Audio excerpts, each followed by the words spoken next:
سلام بچه‌ها، حالتون چطوره؟ امروز تولدمه، 7 فروردینه و میخوام یه روزم با شما بگذرونم. اول که بیدار شدم سو رسیدگی به پوست و مو و هموم و این چیزا و بدن و خوشبو کننده و بادی اسپلش و مام و این حرفا. بعد یه قهوه خیلی خفن برای خودم زدم چون سو روز پرکاری قرار داشته باشم و میخوام خسته شم. البته خب طبق عادت دیگه، به هر حال قهوه رو میخورم هر روز. لیوانم اینجا کج بود، مجبور شدم برینم تو ویدیو بخاطرش. بعدش پاشونم آرایش کردم چون من آرایش زیاد نمی‌کنم و آهنگ گوش دادم. من کلا علاقه به آرایش سنگین ندارم، ولی خب امروز چون برام خواسته دیگه یه خورده سنگینش کردم. لباسم از قبل انتخاب کرده بودم، اکثر لباسام همین رنگی ان تو کل رگالم. ببینیم چی میشه. بوم. من کلا عاشق ترکیب رنگی زرشکی و کرمی ام و خیلی دارم خودم حال میکنم. بچه‌ها به کفشام بی‌توجهی نکنید، خیلی گرون خریدمشون. ونس عروسه ولی خودم عروس نیستم، سو نمیخوام عروس چم، بیخیالش. پس گوشی رو برداریم با ذوق، ببین که امروزمون رو بسازیم. این صدای پس زمینه رو میشنوه دیگه. امروز دقیقاً باید در خونمون ساخت و ساز انجام شه. من همیشه ازون آدمایی بودم که 2-3 ماه زودتر از تولدم ذوقشو داشتم، یعنی از اول فروردین ذوقشو دارم تا هفتم که امروز باشه. و اگه کسی حالا مثلا نشناسمش بیاد بهم تبریک بگه و اینا یا سورپرایزم کنه، کلی با هم رفیق میشیم، کلی اوگه میشیم. و برعکس اگه کسی که میشناسمش کاری انجام نده واسه همون آدم برای همیشه برام کنسل میشه. انتظاری ندارم، ولی چون خودم تولد بقیه خیلی برام مهمه، حالا امروز چون تولدمه میخوام به مناسبت این روز بزرگداشت پا به این دنیا گذاشتن خیلی برام خواسته هر سال برم برای خودم گل بگیرم. چون حالا بریم با هم گل فروشی انتخاب کنم چی بگیریم. الان ساعت 4 ماه رمضونه و هیچ کدوم از کافه‌ها باز نیستن، فقط میتونیم بریم گل بگیریم بریم خونه دوباره.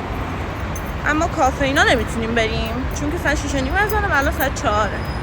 شانسی که آوردم و خونه‌مون مرکزشه، یعنی جای دوری نمیخوام برم. موقع کجا عرکه بگردم اینجا کجاست، پیاده‌ام دارم میرم. خیلی خسته امروز، همه چیش برای امروز خیلی حالم خوبه. معمولا واسه خودم گل نمیگیرم، اما چند وقتی بود این گل فروشی زیر نظر داشتم، یه مدل گل داشت که اونو پیدا نکردم، جلو در میچید که الان میبینید که اون گل نیست متاسفانه. جلوتر میفهمید که هنوز آدم خوبی وجود دارن که بی دلیل بخوان کسی رو خوشحال کنن. همین خانومی که توی ویدیو دارید میبینیدش که داره گل بنفشو میچینه. بعدش رفتم شم انتخاب کردم که عدد دوست نداشتم، خیلی بچگونه بود. یه دونه شم از اون دور داشت چشمک میزد، چون رنگشو دوست داشتم دقیقاً رفتم همونو مستقیم برشم، یه دونه هم بیشتر نداشت. اینجا منتظرم که بیان بادکنکم و هلیوم بزنن از طبقه بالا و کلی طول کشید. بعدش اومدم کیک انتخاب کردم و اینجا هم دیگه خوشحال و شاد و خندان دارم برمیگردم خونه که کلی ویدیو بگیرم. اینجا هم تو آسانسور بریم ببینیم ویدیوام چی میشه. آقا برای بادکنکم از این بیلبیلک ها چسبوندم، نمیدونم تو این استا دیده بودم خوشم اومده بود. این خانوم رو نگاه این پایین مشکی. من قرار بود یه دونه گل بگیرم، اما الان اینجا 2 تا گل داریم و حالا من خیلی دوستش دارم. تو کانال یوتیوبم بیشتر توضیح میدم که این گل از کجا اومده، اصلا چه جوریه هو شد 2 تا گل. آقا من تو مغازه گل فروشی یه خانومی کار میکرد، من داشتم برای اون خانوم میگفتم که آره من این گل رو تولدم دارم برای خودم میگیرم. بعد اون خانومم گفت خب پس یه گلم از طرف من به شما و یه گل بهم داد. این گل قرمز انتخاب خودم این نادری خیلی خوشگله. دستتون درد نکنه، اگه این ویدیو رو میبینی خیلی دستت درد نکنه، خیلی خوشحال شدم. بعد دیگه کیک مورد علاقه‌ام رفتم گرفتم. آی که خرابم شد الان. کیک نسکافه است، خیلی دوستش دارم، شما هم امتحان کنید حتما.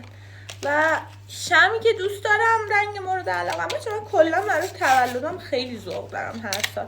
اصلا برای تولد یک دیگه هم خیلی ذوق دارم، همیشه میام با ذوق کلی وسیله میارم، ولی خب اکثرا آدمایی که دور و برم اینطوری نیستن، منظورم رفیقام نیستن، کلی دارم میگم. این رنگش خیلی دوست دارم. اینم شمعمون.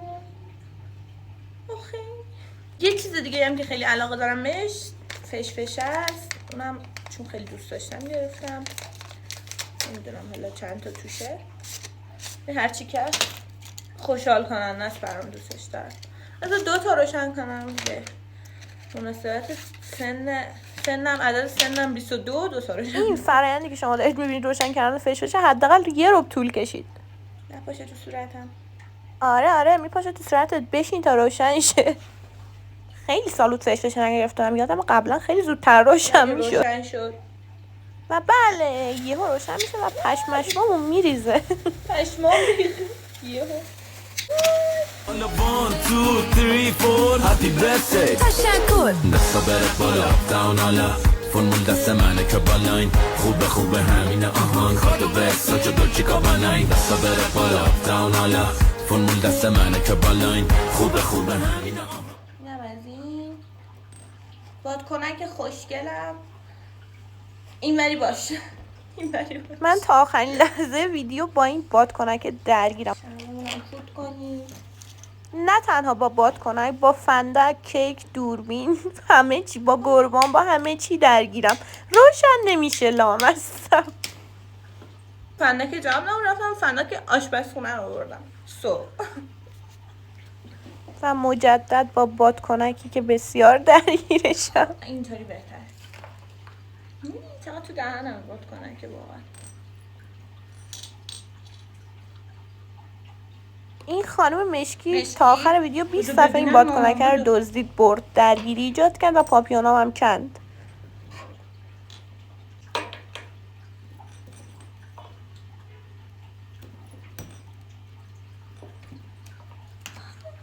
خدا رو شکر بالاخره روشن شد. بریم حس بگیریم که آرزو کنیم. عالیه، بادکنک رو دزدیدم. مشکی.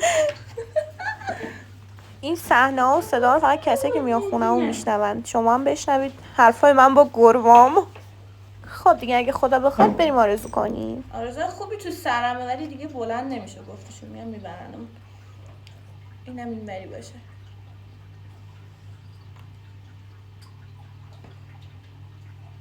فاینالی بالاخره شم خاموش شد و خوشحالی زغ زغ زغ زغ زغ. اینم از تولد 22 سالگی من قرار بود پیج رو ببندم و به خودم کادو امسال راه اندازی دوباره پیجمو میدم و نمیبندمش، ادامه میدم فعالیتمو. تولد 22 سالگیمه. شما واسم یه آرزو قشنگ تو کامنت ها بکنید.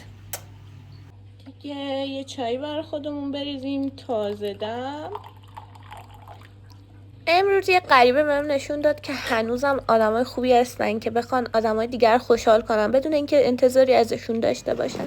گاهی وقتا یه تبریک ساده، یه خوشگلی ساده، یه هر چیزی که ساده است به نظر شما میتونه یه آدمو خیلی خوشحال کنه و روزشو بسازه. با یه بلک دیگه با هستی. فعلا بای.